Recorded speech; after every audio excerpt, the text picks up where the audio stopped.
Salam saudara yang dikasihi Tuhan, bertemu lagi dengan saya Pendeta Nelson Gottlieb di dalam proses pembelajaran teologi dispensasi. Pada beberapa waktu yang lalu saya sudah menjelaskan dispensasi kesucian, itu adalah dispensasi pertama, dan kita sudah belajar ada sampai 5 seri untuk memahami dispensasi kesucian. Dan hari ini, saat ini saya mengantar saudara, membawa saudara untuk memahami teologi keinsafan. Saudara yang dikasihi oleh Tuhan Yesus, teologi dispensasi keinsafan atau disebut juga dengan dispensasi hati nurani ini dimulai sejak kejatuhan Adam dan Hawa ke dalam dosa yang dicatat di dalam Kejadian pasal 3 ayat 6, dan dia berlangsung sampai dengan peristiwa air bah yang terjadi pada waktu itu. Jadi sekali lagi, dispensasi teologi atau teologi dispensasi keinsafan ini dimulai dari sejak kejatuhan Adam dan Hawa ke dalam dosa yang dicatat di dalam Kejadian pasal 3 ayat 6, dan dia berlangsung sampai dengan peristiwa air bah. Tokoh dari dispensasi ini adalah Adam. Masih Adam, karena Adam setelah diusir dari Taman Eden, dia akan memimpin dispensasi baru yang disebut dengan dispensasi hati nurani atau keinsafan. Nah, kita belajar di sini mengapa disebut dengan keinsafan atau dispensasi hati nurani. Disebut dengan hati nurani atau keinsafan karena pada waktu itu Allah membiarkan manusia berjalan menurut hati nurani mereka. Jadi hati nurani mereka yang memimpin hidup mereka pada masa itu. Tidak ada pemerintah, tidak ada aturan-aturan yang Allah berikan kepada manusia pada waktu itu, khusus Adam dan Hawa, dan mereka akan meneruskan perjalanannya. Itu sebabnya Allah membiarkan manusia berjalan dengan hati nurani mereka, sehingga hati nurani mereka yang menuntun mereka, yang memberitahukan kepada mereka, mereka hidup benar atau tidak, mereka berdosa atau mereka hidup dalam kesucian. Itu hati nurani yang menuntun mereka di dalam perjalanan hidup mereka. Nah, atau Allah membiarkan mereka berjalan menurut keinsafan akan hal yang baik dan hal yang jahat. Pada dispensasi itu belum ada hukum-hukum. Tadi sudah katakan belum ada hukum-hukum ya yang menuntun kehidupan manusia, belum ada manusia yang diberi wewenang untuk menjalankan pemerintahan waktu itu, sehingga benar-benar Allah memberi mereka berjalan dengan hati nurani. Belum ada raja-raja, belum ada nabi-nabi atau hakim-hakim yang memimpin kehidupan mereka, yang menuntun dan memerintah manusia pada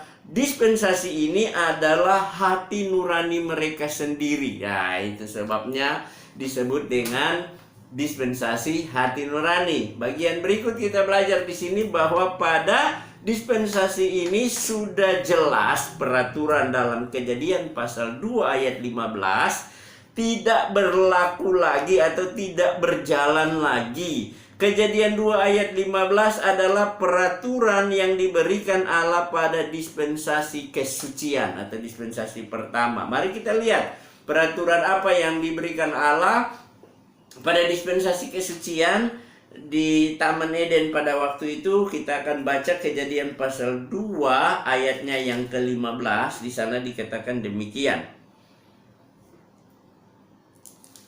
Tuhan Allah mengambil manusia itu dan menempatkannya dalam Taman Eden untuk mengusahakan dan memelihara taman itu. Jadi peraturan ini diberikan pada dispensasi kesucian ketika Allah menaruh Adam dan Hawa di Taman Eden.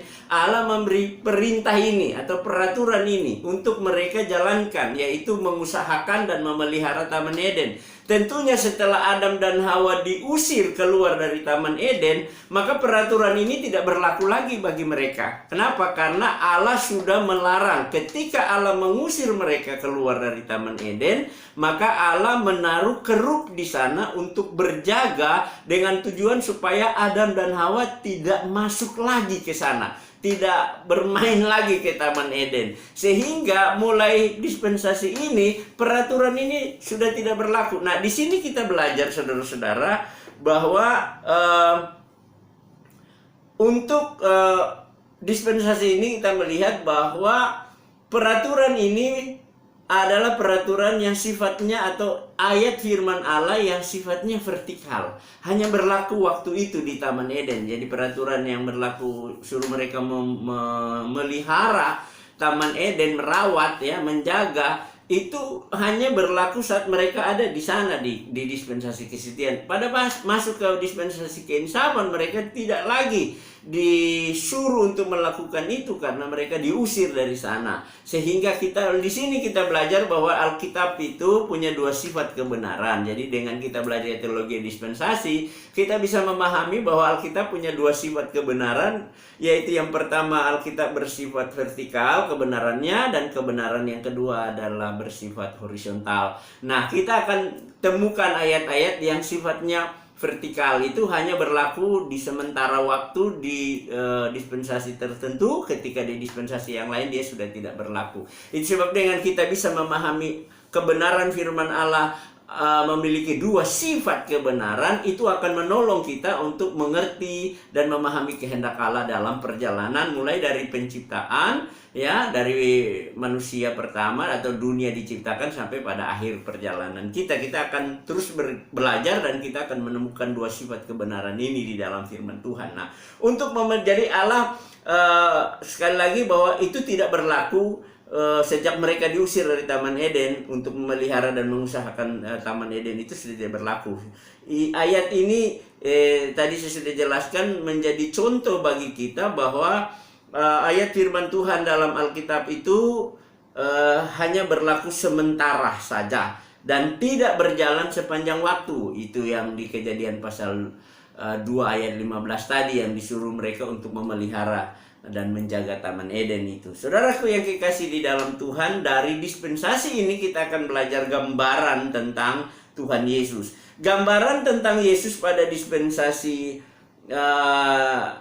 hati nurani ini adalah yang pertama, korban yang dipersembahkan oleh Habel, yaitu Habel mempersembahkan domba kepada Allah yang dicatat di dalam Kejadian pasal 4 ayat 4. Di sana dikatakan demikian, Kejadian 4 ayat 4. Habel juga mempersembahkan korban persembahan dari anak sulung kambing dombanya, yakni lemak-lemaknya, maka Tuhan mengindahkan Habel dan korban persembahannya itu. Jadi pada saat Habel mempersembahkan korban, Allah mengindahkan persembahannya. Kenapa? Karena Habel mempersembahkan korban berdasarkan imannya. Jadi saudara, di sini kita belajar ya, bahwa ketika saya tumbuh menjadi anak di sekolah minggu, saya belajar di mana guru-guru sekolah minggu dulu mengajarkan saya yang menyesatkan benar-benar. Kenapa? Karena dulu saya belajar dan sampai saya tumbuh dewasa, bahkan sampai hari ini itu tidak hilang dalam ingatan saya bahwa persembahan Kain dan Habel pada saat mereka dewasa dan mereka datang kepada Tuhan, mereka bawa korban persembahan itu. Pada saat dibakar persembahannya, guru sekolah minggu saya mengajarkan itu persembahan Kain itu asapnya belok-belok gitu ya, dia naik ke atas tapi belok-belok. Jadi karena nggak lurus, maka persembahannya itu tidak diterima oleh Tuhan. Sebaliknya persembahan Habel, ya persembahan Kain itu ya, persembahan Habel, ketika Habel persembahkan itu asapnya naik lurus sampai kepada Tuhan, sehingga Tuhan mengindahkan persembahannya. Jadi ini kan menyesatkan banget. Tidak ada catatan di Alkitab bahwa Kain mempersembahkan korban dan dibakar asapnya itu belok-belok. Begitu juga dengan Habel, persembahkan korban asapnya itu naik lurus, itu tidak ada. Ya, jadi di sini Allah mengindahkan persembahan Kain. Mengapa Allah mengindahkan persembahan Habel? Mengapa Allah mengindahkan persembahan Habel? Karena Habel mempersembahkan korban dengan berdasarkan iman yang diajarkan kepada orang tua. Adam dan Hawa, saya percaya, tidak lupa mengajarkan kepada anak-anak peristiwa yang sangat mengerikan yang mereka saksikan dengan mata kepala sendiri pada saat mereka jatuh dalam dosa di Taman Eden. Ya, pada saat mereka berdosa, mereka telanjang, mereka berusaha menyamat daun arah pada waktu itu untuk menutupi ketelanjangan mereka. Tetapi saudara, apa yang terjadi bahwa setiap hari mereka menganyam daun, maka setiap hari itu juga daun itu rusak dan gugur. Dan dalam sepanjang hidup mereka pada masa itu, mereka hanya berusaha untuk menutupi ketelanjangan. Dalam berusaha untuk menutupi ketelanjangan saja mereka tidak mampu. Mereka tidak punya kemampuan untuk itu. Ya, apalagi mau menutupi dosa. Ketelanjangan saja mereka tidak bisa, apalagi mau menutupi dosa. Maka yang terjadi adalah Allah sendiri datang menemui mereka, mencari mereka. Jadi bukan manusia yang mencari Allah ketika mereka berdosa, maka Allah yang datang mencari manusia. Yang terjadi ketika manusia berdosa, manusia bersembunyi dari hadirat Allah. Mereka ketakutan dan mereka bersembunyi. Maka Allah sendiri yang berinisiatif. Adam dan Hawa tidak berinisiatif mencari Allah. Mereka justru ketakutan dan bersembunyi, dan Allah yang datang dari surga untuk menemui mereka, berinisiatif mencari mereka, memanggil mereka, dan Allah yang berinisiatif untuk mengerjakan karyanya untuk supaya manusia Adam dan Hawa memiliki hubungan kembali dengan Allah. Ini luar biasa Allah kita. Jadi saudara, kita memahami Allah yang luar biasa. Kita bersyukur kita punya Allah yang dahsyat sekali, karena Allah yang hidup, Allah yang benar, Allah yang sejati adalah Allah yang tidak terbatas, Allah yang maha kuasa, Allah yang penuh kasih. Dengan kasih itulah Allah datang mencari manusia, dan Allah menyelesaikan masalah manusia pada waktu itu. Dengan apa? Allah memotong domba. Ya, Allah memotong domba di depan mata Adam dan Hawa. Allah menyembelih domba, dan setelah itu kulitnya itu digunakan untuk menjadikan pakaian mereka, menutupi ketelanjangan yang selama itu mereka terus berusaha untuk menutupi ketelanjangan, dan itu tidak mampu. Allah datang menyelesaikan masalah mereka dengan memberikan pelajaran. Yang pertama, ketika Allah memotong domba, ini adalah pelajaran yang luar biasa, hal yang mengerikan, hal yang paling mengerikan yang terjadi pada waktu itu. Kenapa? Karena pada masa itu Adam dan Hawa belum pernah melihat peristiwa yang namanya kematian. Tetapi karena untuk membangun hubungan mereka dengan Allah, maka domba yang tidak tahu menau dengan dosa, domba yang tidak bersalah, dijadikan korban, dibunuh di depan mata mereka, disembelih di depan mata mereka. Dan itu adalah satu peristiwa yang paling sadis yang mereka saksikan di muka bumi pada waktu itu. Kalau sekarang kita lihat pembunuhan itu biasa, ya. Orang potong domba, potong kambing, potong kerbau, potong apa saja itu biasa kita saksikan, potong ayam dan lain sebagainya. Tapi pada waktu itu hal yang sangat mengerikan bagi mereka. Sehingga saudara yang kekasih, menjadi satu pelajaran berharga bagi Adam dan Hawa, dan Allah memberi pelajaran itu. Bahwa mulai dari sekarang, untuk datang kepada Allah, kita tidak bisa datang dengan tangan kosong. Pada waktu itu ya, di peristiwa Taman Eden, mereka harus membawa korban untuk menggantikan nyawa mereka. Ini yang disebut dengan nyawa ganti nyawa. Bahwa Adam dan Hawa yang hari itu harusnya secara jasmani mereka mati, tetapi Allah menghukum atau membunuh domba yang tidak tahu menau dengan dosa. Domba itu harus dibunuh, dimatikan untuk menggantikan Adam dan Hawa supaya mereka tetap hidup. Dan mulai hari itu Allah memberikan satu pelajaran penting bagi Adam dan Hawa untuk mereka belajar. Setiap kali datang kepada Allah, mereka harus datang dengan membawa korban domba. Nah, pada saat Adam dan Hawa diusir dan mereka keluar dari Taman Eden, mereka akhirnya punya anak-anak. Mereka punya anak Kain yang anak pertama, dan Habel anak kedua. Saya percaya bahwa mereka sebagai guru sekolah minggu terbaik pada waktu itu, mereka mengajarkan anak-anak mereka dengan penuh perhatian, dengan penuh kasih sayang, dan dengan penuh keseriusan. Ya, bahwa dari kecil mereka dididik, dan mereka dididik untuk diberitahukan ketika kalian tumbuh dewasa, besar, kalian mau datang kepada Allah, maka Allah hanya menginginkan korban persembahan bagi kehidupan, untuk melanjutkan kehidupan, untuk membangun hubungan dengan Allah.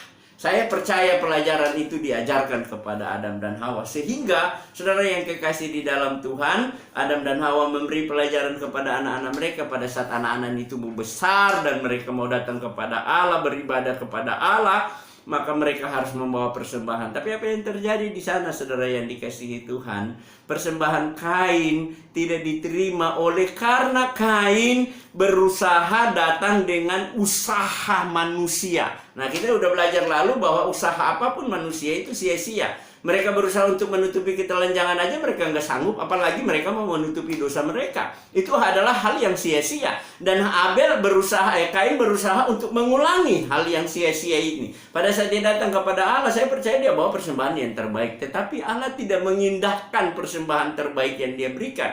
Dia kasih buah yang terbaik, yang nomor 1 kepada Allah, tetapi Allah nggak indahkan. Kenapa? Karena ini adalah usaha manusia untuk dapat membangun hubungan dengan Allah, atau untuk supaya diterima oleh Allah sebagai penebusan. Itu tidak akan pernah bisa diterima oleh Allah. Dari satu pelajaran yang berharga yang harus dipahami yang kita pelajari malam ini, bahwa Allah tidak menginginkan perbuatan untuk karya keselamatan. Kenapa? Karena kita punya perbuatan tidak bisa. Manusia sudah jatuh dalam dosa dan kehilangan kemuliaan. Manusia sudah hancur. Bagaimanapun saudara mau bikin, dia bisa. Ketika manusia jatuh dalam dosa, maka manusia mati. Saat itu mati. Mati artinya hubungan manusia dengan Allah terputus. Dalam kondisi mati rohani, apa yang bisa kita buat untuk penyelamatan diri kita? Itu tidak akan pernah bisa. Ada mau berusaha dengan apapun, tidak akan pernah bisa. Nah, ini yang kita lihat dalam pelajaran ini ya. Tapi Habel datang dengan korban persembahan domba. Ketika dia membawa domba, itu adalah bukan karena dia punya profesi sebagai seorang peternak, penggembala kambing domba. Bukan. Walaupun waktu itu memang Habel punya profesi adalah pengembala domba.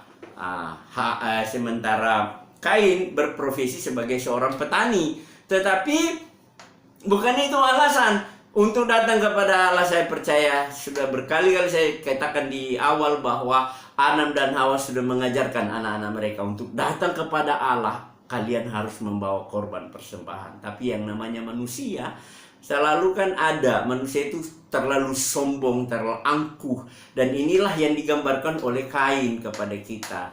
Ya, sehingga dia tidak peduli dengan ajaran yang benar. Dia berpikir bahwa dengan usaha yang dia sudah kerjakan, ya capek dong saya sudah kerjakan, saya sudah lakukan banyak hal dan buat yang terbaik. Dan saya mau berikan yang terbaik kepada Tuhan. Tetapi kenapa Allah tidak menerima? Karena kalau perbuatan baik itu diukur atau dipakai untuk memberikan pembayaran atau penebusan kepada Allah, maka itu tidak akan pernah bisa sampai kapanpun. Dan Allah tidak akan pernah bisa menerima perbuatan baik sebagai jalan pengampunan dan penebusan dosa. Sehingga itu Allah hanya butuh korban. Dan ini ketaatan sebenarnya yang diperlukan di sana. Ya, ketika mereka belajar taat, mereka akan melakukan hal yang terbaik. Nah, saya percaya Habel taat kepada ajaran itu, sehingga Habel mempersembahkan yang terbaik berdasarkan imannya. Hati nuraninya membawa dia untuk membawa persembahan korban kepada Allah. Dan korban Habel adalah gambaran tentang Kristus yang akan datang mengampuni dan menebus dosa kita. Jadi saudara lihat, ini luar biasa. Domba yang dipersembahkan Habel diterima oleh Allah karena domba tersebut melambangkan Tuhan Yesus yang telah mempersembahkan dirinya sebagai anak domba Allah yang menghapus dosa atau menebus dosa manusia. Saudara yang dikasihi oleh Tuhan, Yohanes pasal 1 ayatnya yang ke-29 memberikan kepada kita pemahaman ini. Saya akan membawa kita untuk melihat ayat ini, Yohanes pasal 1 ayat 29. Di sana dikatakan begini. Yohanes 1 ayat 29. Pada saat Tuhan Yesus muncul dan itu dilihat oleh Yohanes, maka Yohanes langsung berteriak di sini. Pada Yohanes pasal 1 ayat 29 di sana dikatakan begini. Pada keesokan harinya Yohanes melihat Yesus datang kepadanya dan ia berkata, "Lihatlah anak domba Allah yang menghapus dosa dunia.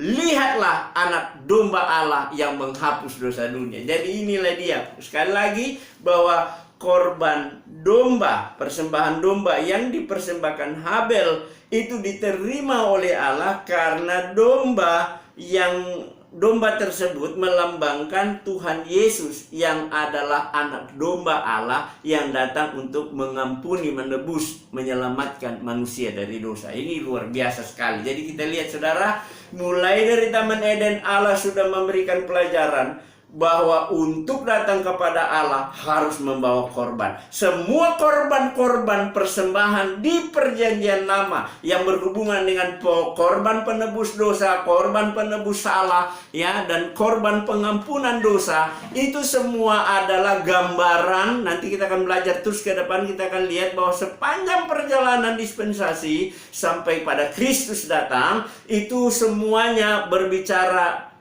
menggambarkan lambang atau gambaran tentang Yesus, selalu ada berhubungan dengan korban-korban itu. Jadi kita lihat di sini bahwa hanya Yesus satu-satunya jalan keselamatan, Yesus satu-satunya anak domba Allah yang berkenan di hadapan Allah Bapa, mengutus dia datang sebagai anak domba untuk menggantikan prosesi yang sudah Allah tunjukkan dari sejak awal, dari sejak Adam dan Hawa jatuh di dalam dosa di Taman Eden pada waktu itu. Itu semua adalah gambaran, dan dari sana ada janji bahwa perempuan ini, keturunan dari perempuan, yang pada akhirnya kita temukan bahwa Yesus dia lahir dari keturunan perempuan ini, dan janji itu terus sampai kepada bangsa Israel dan kepada Daud, dan Yesus hadir di sana, Yesus lahir di sana, dan disitulah yang disebut dengan perjanjian itu akan digenapi. Jadi saudaraku yang kekasih di dalam Tuhan, luar biasa kita lihat pelajaran-pelajaran ini, bahwa apa yang terjadi di perjanjian lama atau di dispensasi keinsafan ini, ya, peristiwa-peristiwa itu semuanya gambaran. Jadi persembahan Habel kembali lagi adalah gambaran tentang Yesus yang akan datang sebagai anak domba Allah untuk menghapus dosa dunia. Bahwa tidak akan ada pengampunan dosa, bahwa tidak akan ada penyucian dosa tanpa korban Kristus. Nah, untuk ke sana, maka gambarannya di perjanjian lama, gambarannya mulai dari peristiwa ini dan persembahan Habel ini adalah gambaran tentang Kristus, bahwa hanya dengan darah. Allah tidak menginginkan yang lain. Untuk pengampunan dosa, untuk penebusan dosa, Allah tidak menginginkan yang lain. Allah cuma meminta darah. Kenapa darah? Karena di dalam darah itu ada nyawa. Ya, ketika domba disembelih, darahnya habis tercurah, maka dia mati.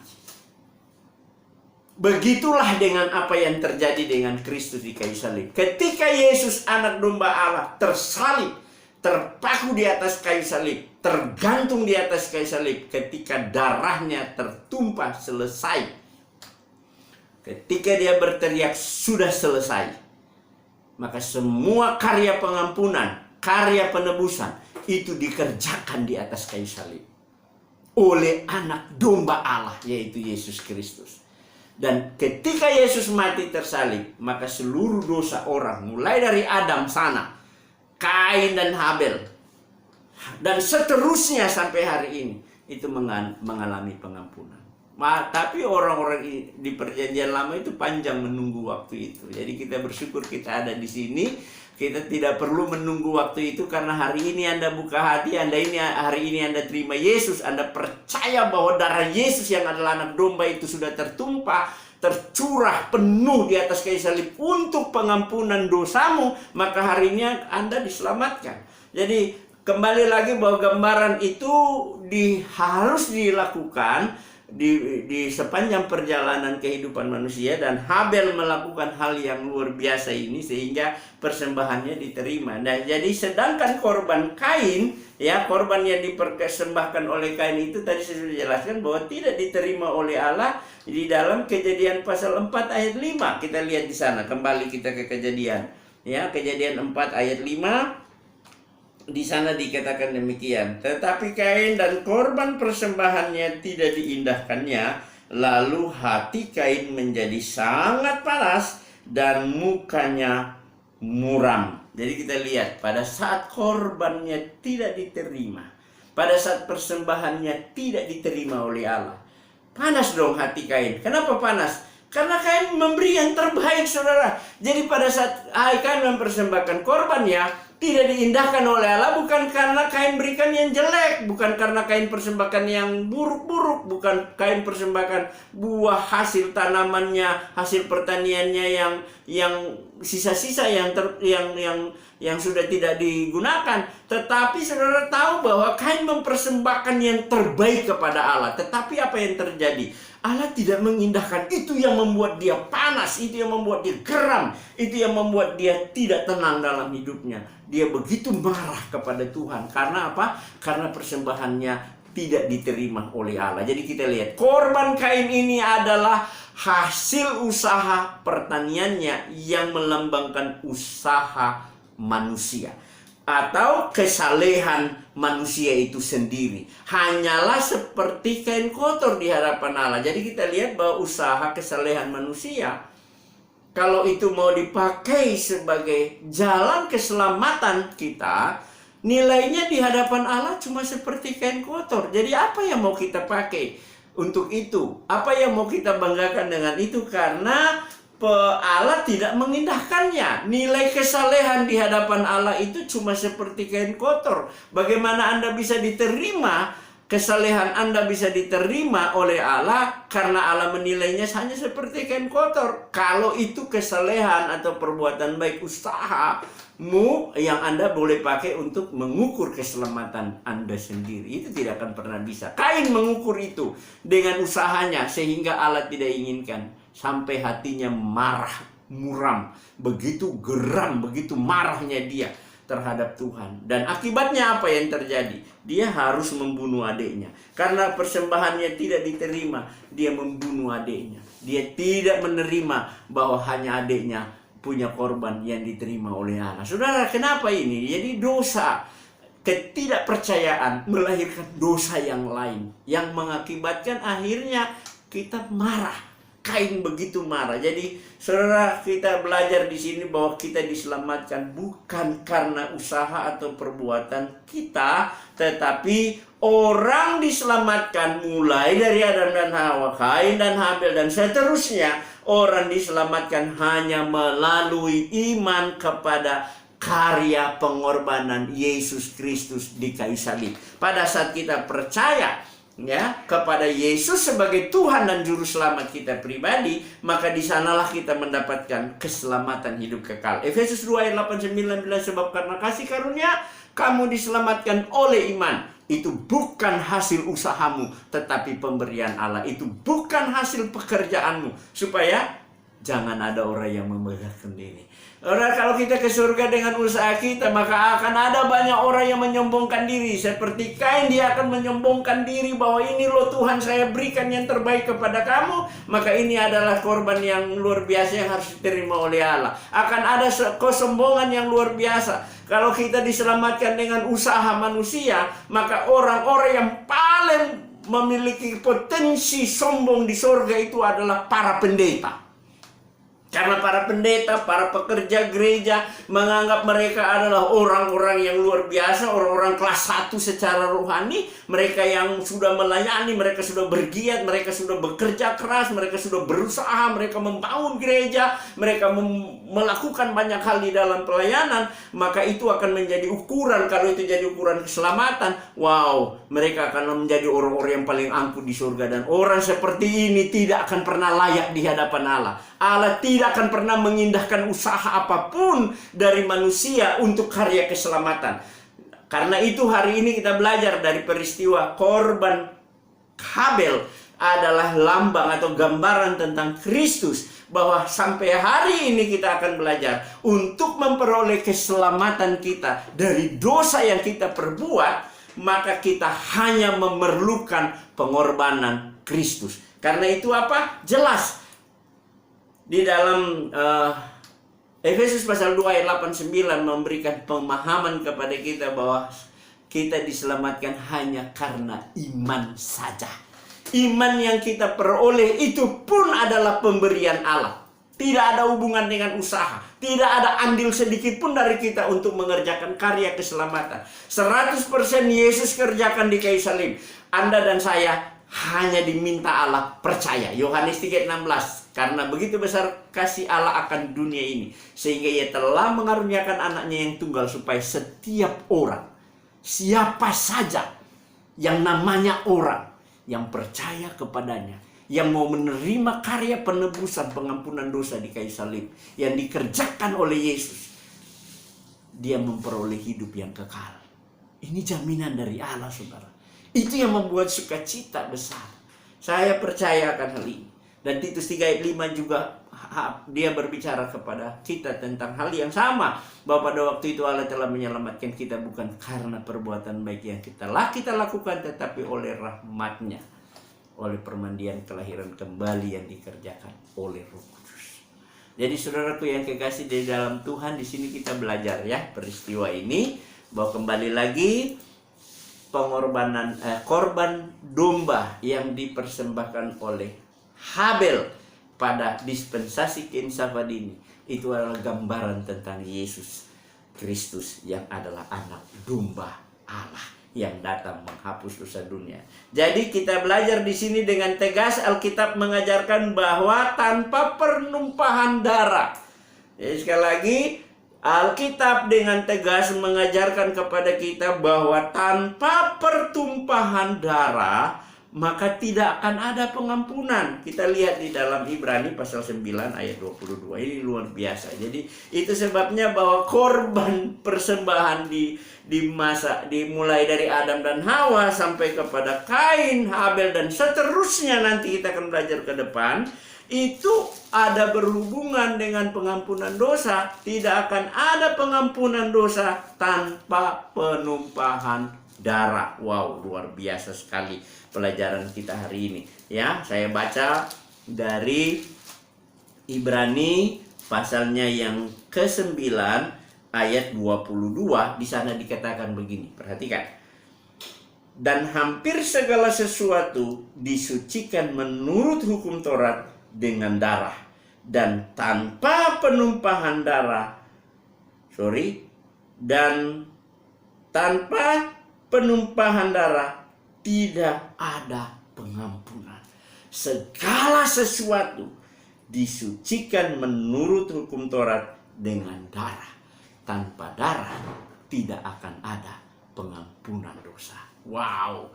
Jadi di sini proses belajar kita, sehingga kita belajar di sini kita memahami bahwa ternyata Allah mengindahkan korban persembahan yang benar-benar tulus dari manusia. Dan saya percaya waktu itu Habel datang dengan imannya kepada Allah melalui ajaran yang disampaikan oleh orang tua, sehingga dia dapat memberikan yang terbaik dalam pemberian persembahan. Itulah yang membuat Allah mengindahkan persembahan.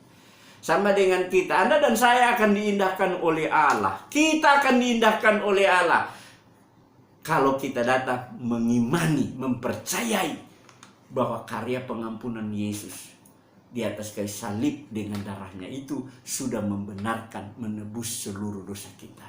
Pada saat kita percaya dan menerima itu, saat itulah kita diindahkan oleh Allah dan kita dijadikan sebagai anak-anak Allah. Wow, luar biasa.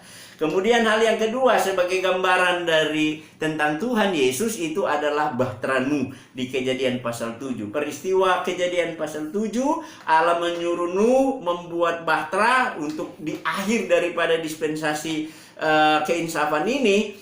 Allah melihat ketika Allah mengizinkan manusia berjalan dengan hati nurani, tetapi hati nurani mereka membuahkan kejahatan semata-mata, maka pada akhirnya Allah harus menghukum dunia dengan air bah. Jadi saudaraku yang kekasih dalam Tuhan, ini pelajaran menarik yang kita pelajari hari ini. Dengan pelajaran-pelajaran ini akan membawa kita untuk memahami lebih dalam. Jadi sekali lagi bahwa gambaran tentang Yesus ada dua di dispensasi keinsafan ini. Yang pertama adalah korban persembahan yang disampaikan diberikan kepada Habel, dan yang kedua adalah bahtera Nuh. Di akhir daripada dispensasi hati nurani ini, Allah menggunakan bahtera Nuh sebagai gambaran tentang Yesus. Siapa? Jadi kita lihat di sini pada peristiwa air bah, Allah memerintahkan Nuh, istrinya dan anak-anaknya dan 3 menantunya masuk ke dalam bahtera. Kenapa? 120 tahun Nuh memberitakan Injil pada masa itu. Tidak ada satu orang pun yang percaya. Nuh memberitahukan bahwa Allah akan menghukum dunia. Orang-orang pada waktu itu menganggap Nuh orang gila. Orang bangun kapal tidak pernah ada hujan, dan dia bikin kapal yang sangat besar. Dan Allah memang menyuruh dia buat supaya apa? Dengan bahtera yang dia buat ini, sambil dia kerjakan bahtera ini dan memberitakan penghukuman yang Allah akan datangkan, tapi orang-orang tidak percaya. Harusnya manusia yang memenuhi bahtera itu, yang terjadi adalah binatang-binatang. Sampai pada akhirnya selesai bahtera itu, Allah memerintahkan Nuh dan keluarga masuk semua ke dalam bahtera. Hanya 8 orang yang ada di dalam, dan bahtera itu dipenuhi oleh binatang-binatang. Tuhan suruh kasih masuk semua di dalam. Sehingga pada selesai semuanya masuk, Allah kunci kapal itu. Allah tutup bahtera itu. Dan Allah tidak mengizinkan pintu-pintu atau jendela dari bahtera itu dibuka olehnya.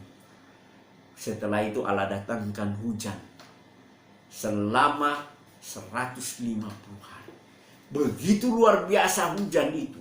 Hujan 40 hari 40 hari 40 malam datang, dan itu mengangkat semua gunung-gunung tertutup. Semua yang ada di bumi waktu itu mati, baik itu manusia, binatang-binatang yang melata di darat, yang semuanya burung-burung semua mati, dimusnahkan oleh karena air bah itu.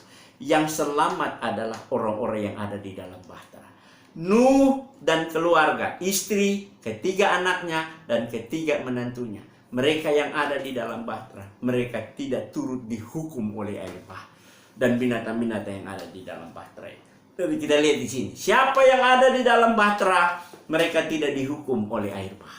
Nah, itu juga adalah gambaran tentang Kristus. Bagaimana gambarannya? Inilah orang yang ada di dalam kapal itu, ada orang yang ada di dalam bahtera itu, mereka tidak dihukum, mereka tidak mati karena air bah. Begitu juga hari ini, siapa yang ada di dalam Kristus, ya. Roma pasalnya yang 8 ayat 1 dan 2, saya membawa kita lagi untuk melihat bagian ini. Roma pasal 8 ayat 1 dan ayatnya yang kedua, dikatakan di sana bahwa demikianlah tidak ada penghukuman bagi mereka yang ada di dalam Kristus Yesus. Roh yang memberi hidup telah memerdekakan mereka dari hukum dosa dan hukum maut. Demikianlah sekarang tidak ada penghukuman. Nah, ini dia jelas ya. Jadi sama gambarannya ini ya. Gambaran tentang Nuh dan bahteranya, bahwa Nuh dan keluarga yang ada di dalam bahtera itu, mereka tidak dihukum oleh Allah dengan air bah. Mereka selamat dari hukuman air bah. Dan pada hari ini, siapa saja yang ada di dalam Kristus, dia tidak dihukum. Itu jelas sekali. Demikianlah sekarang tidak ada penghukuman bagi mereka yang ada di dalam Kristus Yesus. Mengapa tidak ada penghukuman dalam Kristus Yesus? Karena kita udah dimerdekakan. Kita udah ada di dalam Dia. Jadi sama orang yang ada di dalam bahtera, dia tidak dihukum. Sama juga dengan hari ini, siapa yang ada di dalam Kristus, itu penekanan Alkitab. Ya, firman Tuhan begitu jelas menekankan kepada kita. Firman Tuhan begitu jelas mengajarkan kepada kita bahwa siapa yang ada di dalam Kristus, dia tidak dihukum. Ya, tidak ada penghukuman bagi mereka yang ada di dalam Kristus Yesus. Hari ini Anda pastikan Anda sudah ada di dalam Yesus atau Anda baru mengetahui tentang Yesus. Ingat, saya mau kasih tahu di sini bahwa berada di dalam Kristus itu berarti orang harus menerima Yesus sebagai Tuhan dan Juru Selamatnya pribadi di dalam hatinya, maka dia berada di dalam Kristus. Orang yang sudah ada dalam Kristus tidak akan dihukum oleh Allah. Tuh, tidak akan ada penghukuman bagi mereka. Sama dengan orang yang ada di dalam bahtera. Adam dan Nuh dan keluarga ada di dalam bahtera, mereka tidak dihukum oleh air bah. Hari ini saudara dan saya ada di dalam Yesus. Bagaimana kita ada di dalam Yesus? Maka kita harus percaya dan menerima. Kita mengakui Yesus, kita percaya dengan kepala kita, memahaminya dari firman Allah. Iman itu timbul dari pendengaran akan firman Allah. Kita percaya akan kebenaran firman Allah dan Roh Kudus bekerja di hati kita untuk menggerakkan keinginan kita untuk menerima. Itulah iman. Kita buka hati dan menerima Yesus sebagai juru selamat. Kita berada di dalam Kristus. Orang yang berada di dalam Kristus, dia tidak dihukum oleh Allah di lautan api neraka. Sama dengan orang yang ada di dalam bahtera, dia tidak dihukum oleh air bah. Maka siapa saja yang ada di dalam Kristus Yesus, dia tidak akan dihukum di lautan api neraka. Kenapa? Roma pasal 5 ayat 8, 9 di sana dikatakan begini. Akan tetapi Allah menunjukkan kasih-Nya kepada kita oleh karena Kristus telah mati untuk kita ketika kita masih berdosa. Lebih-lebih karena kita sekarang telah dibenarkan oleh darah-Nya, kita pasti akan diselamatkan oleh hidupnya. Ini luar biasa sekali jaminan ini. Jadi akan tetapi Allah menunjukkan kasih-Nya kepada kita oleh karena Kristus telah mati. Yesus sudah mati 2000 sekian tahun yang lalu di atas kayu salib. Untuk apa? Untuk mengampuni dan menebus dosa kita. Karena di atas kayu salib Yesus katakan, Bapa ampuni mereka. Di atas kayu salib itu juga kalimat ke-6 dia bilang, sudah selesai. Tetelestai. Orang Makassar bilang, orang Toraja bilang, mankamo. Orang Batak bilang, nungasai. Hari ini Anda percaya bahwa Yesus sudah menyelesaikan semuanya. Anda memperoleh hidup yang kekal. Anda ada di dalam Yesus. Anda dijamin pasti tidak akan binasa. Kenapa? Karena kita sudah dibenarkan oleh darah Yesus yang tertumpah di kayu salib itu. Yang adalah gambaran tadi dari persembahan Kain dan juga seperti persembahan Habel dan juga seperti gambaran bahtera Nuh ini. Ada di dalam Kristus, kita sudah dibenarkan. Kita pasti diselamatkan. Ayat 10 bilang, jikalau kita ketika masih seteru di dalam Roma pasal 5 ayat 10. Sebab jikalau kita ketika masih seteru ini adalah musuh bebuyutan Allah. Orang yang berseteru dengan Allah, dia harus dihukum di lautan api neraka. Tapi ketika kita dalam perseteruan ini, Allah datang di dalam diri Yesus, mati di kayu salib untuk mengampuni dosa kita. Karena ketika kita masih seteru, kita diperdamaikan dengan Allah. Luar biasa Tuhan kita ya. Dia memperdamaikan kita dengan Allah. Ya, orang yang sudah diperdamaikan dengan Allah dijamin pasti akan diselamatkan oleh hidupnya. Wow, luar biasa ini firman Tuhan. Ya, jadi hari ini ada dua kita belajar di dispensasi keinsafan atau hati nurani ini. Gambaran tentang Yesus yaitu korban persembahan Habel, ya, korban domba yang dipersembahkan kepada Allah oleh Habel dan juga bahtera Nuh. Ini adalah gambaran tentang kita bahwa siapa saja yang ada dalam Kristus dia tidak akan pernah dihukum oleh Allah. Luar biasa. Saudara yang dikasihi oleh Tuhan, berakhirnya dispensasi keinsafan ini karena kegagalan manusia menaati Allah. Jadi dispensasi ini berakhir. Sekali lagi setiap dispensasi dia berakhir karena ada kegagalan, karena ketidaktaatan manusia di dalam menaati kehendak Allah, menaati perintah Allah. Kejadian pasal 6 ayatnya yang kelima. Ini kita lihat. Ketika Allah mengizinkan manusia berjalan dengan hati nurani mereka, yang terjadi adalah manusia gagal menaati kehendak Allah ini. Allah menghendaki manusia berjalan dengan membiarkan dan mengizinkan. Bebas mereka berjalan dengan hati nurani. Tapi apa yang terjadi? Mari kita lihat di dalam Kejadian pasalnya yang ke-6 ayat 5 di sana dikatakan demikian. Kejadian 6 ayat 5. Ketika dilihat Tuhan bahwa kejahatan manusia besar di bumi dan bahwa segala kecenderungan hatinya selalu membuahkan kejahatan semata-mata. Ini. Jadi Tuhan mengizinkan manusia berjalan dengan hati nurani, tapi yang terjadi adalah Allah melihat di bumi bahwa kejahatan manusia besar sekali di bumi dan bahwa segala kecenderungan hati manusia yang Allah izinkan hati itu yang memimpin kehidupan mereka selalu membuahkan kejahatan semata-mata. Jadi hati nurani merancangkan kejahatan semata-mata, sehingga itu membuat Allah akhirnya benar-benar udah nggak tahan lagi. Dan ayat ke-6 ada satu kata yang sangat menyakitkan, menyesalah Allah. Sampai segitunya manusia membuat Allah, sehingga akhirnya Allah suruh Nuh buat kapal, ya, Allah perintahkan Nuh buat bahtera itu. Di pasal 7 Allah perintahkan buat bahtera. Dan itulah pada akhirnya Allah menghukum manusia, karena manusia, hati nurani manusia membuahkan kejahatan semata-mata, ya, kejahatan yang begitu luar biasa. Akhirnya Allah menghukum dengan air bah. Jadi kejahatan sekarang ini juga, ya, menjelang kedatangan Tuhan, kita lihat apa yang terjadi. Kebejatan hati manusia, ya, sama bejatnya manusia hari ini dengan kejahatan yang dilakukan atau dosa yang dilakukan oleh orang-orang pada peristiwa menjelang air bah itu tiba, ya. Orang-orang melakukan kejahatan. Pada dispensasi keinsafan ini kita belajar bahwa sampai hari ini juga hati nurani manusia tidak pernah belajar untuk taat. Banyak orang, Tuhan terkadang mengizinkan hal-hal yang sulit terjadi bagi manusia, tapi manusia makin jahat, ya. Hati manusia selalu merancangkan hal-hal yang jahat sampai hari ini. Kita lihat apa yang Alkitab katakan di dalam Matius pasal 24, ya. Saudara akan baca sendiri bagaimana hati manusia begitu rusak, ya, di Kejadian pasal Matius 24. Ya, Matius 24 itu mencatat bagaimana kejahatan manusia. Saya baca deh supaya kita bisa mengikutinya, kita belajar ini enak, ya, proses belajar. Matius 24 ayatnya yang ke-37 sampai 39. Mari kita lihat apa Alkitab katakan. Tuhan Yesus yang mengajarkan ini kepada kita, ya. Pengajaran ini dicatat di sini. Matius 24 ayat 37 sampai 39.